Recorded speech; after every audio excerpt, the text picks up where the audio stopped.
आप फिक्र मत करना, क्योंकि अब हमें करना पड़ेगा। आखिर हम जन आंदोलन कब तक करें, हमारी भी सीमा है। क्योंकि हम हमारी मां बहनों को कब तक पुलिस के डंडे खुलवाएं। बड़ा दुख होता है, आलोचना करने की इच्छा तो नहीं होती, परंतु आपने 6 बार सांसद बनाया, 6 बार विधायक बनाया, लगातार 20 सालों तक मुख्यमंत्री, और उसके बाद में हमारी मां बहनों को अगर पुलिस घसीटती है, मारपीट करती है, इससे बड़ी शर्म की बात क्या हो सकती है। मैंने आपसे कहा था कि मैं बार बार तो नहीं आ सकता, परंतु इंदौर जिले में और उज्जैन जिले में आंदोलन को किसी भी स्थिति में कमजोर नहीं होने दूंगा, और हम कमजोर होने भी नहीं देंगे। क्योंकि इंदौर प्रदेश की आर्थिक राजधानी है, और मैंने जैसे आपको कमजोर दर बताई कि पश्चिमी रिंग रोड में वो कैंसल होने की स्थिति में आ गया था, वहां पर गाइडलाइन सिर्फ इसलिए बनाई गई क्योंकि वहां बड़े बड़े उद्योगपतियों की और नेताओं ने जमीनें खरीदी ली रोड के आसपास, इसलिए वहां गाइडलाइन बनाई गई। हमारे आंदोलन में अगर बलवंत सरदार जी भी पूरी ताकत से लगे हैं, तो हमारे दादा भी पूरी ताकत से हड़ताल पर बैठे हैं। यहाँ पर अगर सिख धर्म मानने वालों की जमीन जा रही है, तो पैगंबर साहब को मानने वालों की जमीन जा रही है, तो हिंदू धर्म शंकर भगवान को मानने वाले हिंदू समाज के भाइयों की भी जमीन जा रही है। तो इस ताकत से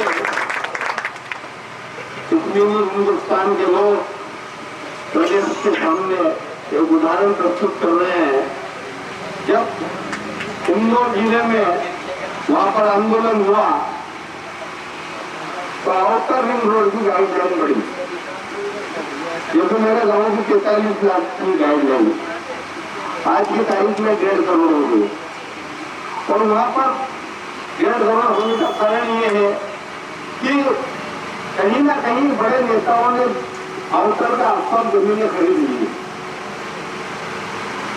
रोड के पास में उन्होंने जमीन खरीद ली, बड़े बड़े उद्योगपतियों ने जमीन खरीद ली, बड़े बड़े नेताओं ने जमीन खरीद ली, इसलिए आउटर की उन्होंने गाइडलाइन बढ़ाई। तो किसी भी स्थिति में आउटर रिंग रोड की गाइडलाइन नहीं बढ़ती। तो मेरा आदरणीय भाई साहब से निवेदन है कि जिस प्रकार से इंदौर में पश्चिमी रिंग रोड में आउटर की गाइडलाइन बढ़ी, उस हिसाब से इंदौर कुटनी रेलवे लाइन की भी गाइडलाइन बढ़ाई जाए। दूसरा विषय ये है कि हिंदुस्तान में मात्र एकमात्र राज्य मध्य प्रदेश, जहां पर गुणांक 1 से मुआवजा मिलता है, 20 सालों से गाइडलाइन नहीं बढ़ेगी। और बड़े दुर्भाग्य की बात है कि 20% गाइडलाइन कम की थी। इंदौर कुटनी रेलवे लाइन के किसानों का खातों में पैसा डाला, पुरानी गाइडलाइन से 20% से जो गाइडलाइन मेकअप कर रही थी, उस हिसाब से पैसा डाला, जैसे मेरा कटोरी खोल दीजिए, 45 लाख गाइडलाइन थी, 45 लाख गाइडलाइन के हिसाब से किसानों के खाते में पैसा डाल दिया इंदौर कुटनी रेलवे लाइन से, और 2 दिन बाद में वही गाइडलाइन बढ़ाई तो उन्होंने 63 लाख से एक्सपायर कर दी। आज पैसा डाला और 2 दिन बाद में फिर गाइडलाइन बढ़ा दी।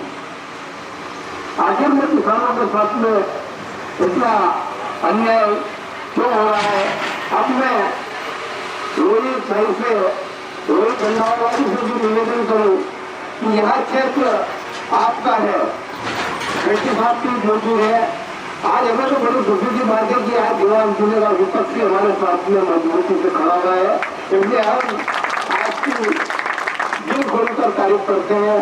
अब मैं रोहित भाई से निवेदन करूं कि आप क्यों प्रभावित किसान हैं। जब हमने इंदौर से लगा के वाटर यात्रा निकाली थी, तो हमारे बीच रास्ते में नाश्ते पानी की व्यवस्था भी बंजावाला परिवार ने की थी, इसके लिए हम आपके आभारी है। परंतु आपसे भी निवेदन है, कन्नौज खातेगांव क्षेत्र के ये आपके मतदाता हैं, यहाँ लोग पूरी ताकत से संघर्ष कर रहे हैं। और मैं आपको बता दूं कि जिस दिन भी मध्य प्रदेश में अगर गुलाम को लागू होगा, तो मध्य प्रदेश का किसान तलवार घाट से घंटालाल घाट तक के किसानों का ऋणी रहेगा। मुझे कहने में कोई शक नहीं, ये बात जरूर है कि आंदोलन की शुरुआत कटवाली खुर्द से और घाट नीचे से घाट नीचे उतर मैंने फिर कुछ तेजी लगाई थी, उसको अगर बड़ा स्वरूप दिया है तो तलवार घाट को धनतलार भाड़ की दुकानों में दिया है। हमने जब ये 4 दुकान महापंचायत की, अगर वहाँ 800 लोग इकट्ठा हुए तो 400 लोग आपके लिए आए थे वहां पर। वो दिन हमें आज भी याद है।